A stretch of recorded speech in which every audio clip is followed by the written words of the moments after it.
mai vang hiane lang rel tam ki katan lai zai rel chi silo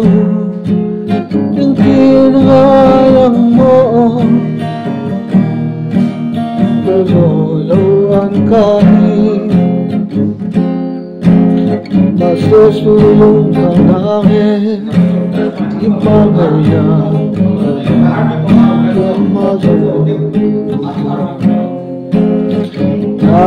Antizelin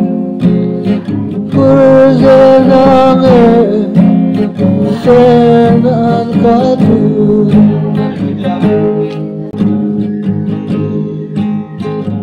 Lejuan Enrol Zonte Tontona Hian Sang Wase Tuangata Nung na tiam zo kila silung hello mo nung tuangin baite